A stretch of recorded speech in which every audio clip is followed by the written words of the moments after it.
आजकल लोग अपनी छोटी मोटी ज़रूरतों को पूरा करने के लिए किसी के सामने हाथ फैलाने से बेहतर पर्सनल लोन लेना पसंद कर रहे हैं। बैंकों और एनबीएफसी के द्वारा काफ़ी आसानी से पर्सनल लोन दिया जा रहा है। हालांकि लोन लेते वक्त कुछ बातों का ध्यान रखना बेहद ज़रूरी है।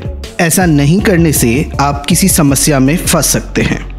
पर्सनल लोन लेते समय सबसे पहले अपनी आवश्यकता के आधार पर लें। इसके लिए सबसे पहले उधार की आवश्यक राशि तय करें। अधिक उधार लेना आपके लिए बोझ बन सकता है। हालांकि कम उधार में आपकी आवश्यकता भी पूरी नहीं होगी। इसके अलावा आपको ये भी ध्यान रखना चाहिए कि ऋण लेते समय लोन प्रोसेसिंग से जुड़ी हुई स्टैम्प ड्यूटी, प्रोसेसिंग फीस और ईएमआई आदि से जुड़ी हुई कई खर्च होती है, जिसे लोन लेने वाले को ही देना होता है। लोन लेते समय दूसरी सबसे ज़रूरी बात जिसे ध्यान में रखना चाहिए वो ये है कि लोन की प्रोसेसिंग टाइम कम होनी चाहिए, क्योंकि लोन की प्रोसेसिंग टाइम और दस्तावेजीकरण का समय अगर ज़्यादा हुआ तो समय पर आपको पैसा नहीं मिल पाएगा। इससे आपकी समस्या कम होने के बजाय बढ़ सकती है। लोन रीपेमेंट की अवधि ईएमआई को प्रभावित करती है। आपकी पर्सनल लोन की अवधि पर निर्भर करता है कि आपका ईएमआई कितना होगा।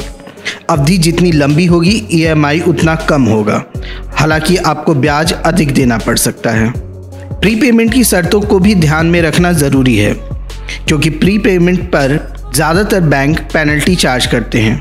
बैंक ऐसा इसलिए करते हैं क्योंकि उसके ब्याज का नुकसान होता है, मगर कई बार premature loan repayment penalty की रकम काफ़ी ज़्यादा होती है। बैंक से पर्सनल लोन की ब्याज दरों के बारे में पूरी जानकारी ले लें। लोन दो तरह के होते हैं, एक फ्लोटिंग ब्याज दर, दूसरा फिक्स्ड ब्याज दर। फ्लोटिंग लोन में बाजार के अनुसार ब्याज की दर घटती बढ़ती रहती है, जबकि नाम के अनुरूप फिक्स्ड ब्याज दर लोन में ब्याज की रकम फिक्स्ड रहती है। प्रभातखबर.com, विश्वास वही, रफ्तार नहीं।